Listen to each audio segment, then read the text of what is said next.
तुम्हें कोई समझ में आ रहा हो कि ये भी दे दो, बता दो, बताओ कौन सी दे दें। नहीं ये ना समझ में आ रही हो, ये समझ में आ रही हो कि दो वापस ले लो, बताओ कौन सी ले लें, कौन सी वापस लेने बताओ।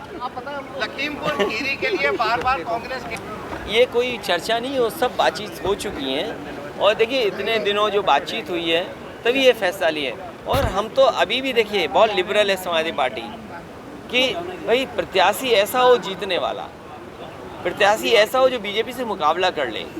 हमें सवाल ये नहीं कि संख्या क्या हो या वो हमारी गिनती कैसे आगे पीछे हो, लेकिन कम से कम जीतने वाला जो हो, चाहे हमारी पार्टी से लड़े या गठबंधन का लड़े, ऐसा हो जो बीजेपी का मुकाबला कर ले।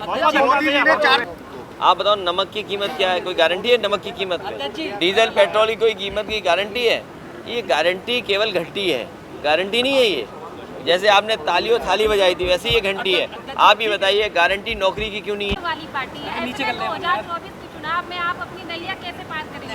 देखिए भाजपा एक्सपोज है, और एक्सपोज इसलिए है कि आप सरसों का तेल की कीमत पता कर लो, आप दाल की कीमत पता कर लो, चीनी की कीमत पता कर लो, और जो दावा कर रही सरकार कि हम दुनिया के 5वीं अर्थव्यवस्था बन गए हैं, वो 80 करोड़ लोगों को राशन खिला रही है।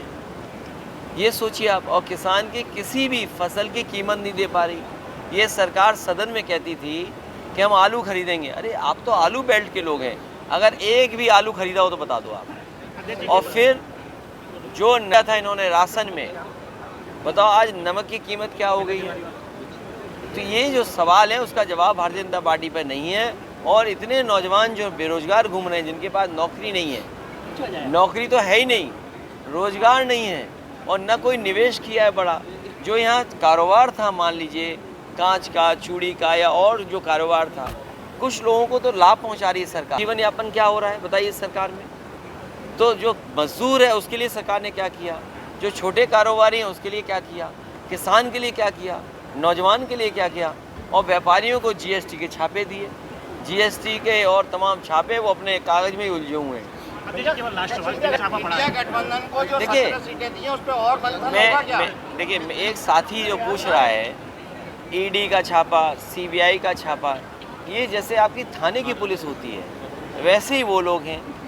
तो इससे एक लाभ तो होता है कि आपके कागज़ ठीक हो जाते हैं। तो ये आपके कागज़ ठीक करने आ रही है, एजेंसी जो आ रही हैं वो कागज़ ठीक करने आ रही हैं। और इससे बड़ा सवाल आपको ये पूछना चाहिए, ये आपको उलझा के रखी बीजेपी, क्योंकि ये पत्रकार साथी ने सवाल अच्छा पूछा है। सवाल ये है कि 10 लाख करोड़ बड़े बड़े उद्योगपतियों का इन्होंने कर्ज माफ़ किया है। 10 लाख करोड़ का कर्ज माफ़ किया है, और देश के बड़े बड़े उद्योगपतियों को लोन कितना दिया है आप सोचिए। ये जो महंगाई है, जो नौकरी नहीं है, रोजगार नहीं है, उसका कारण एक ये भी है कि 10 लाख करोड़ तो इन्होंने उद्योगपतियों का कर्ज माफ़ कर दिया। और जो पैसा किसान, गरीब और नौजवान के लिए नौकरी के लिए खर्च होना था, वो पैसा उन्होंने उद्योगपतियों को दे दिया लोन।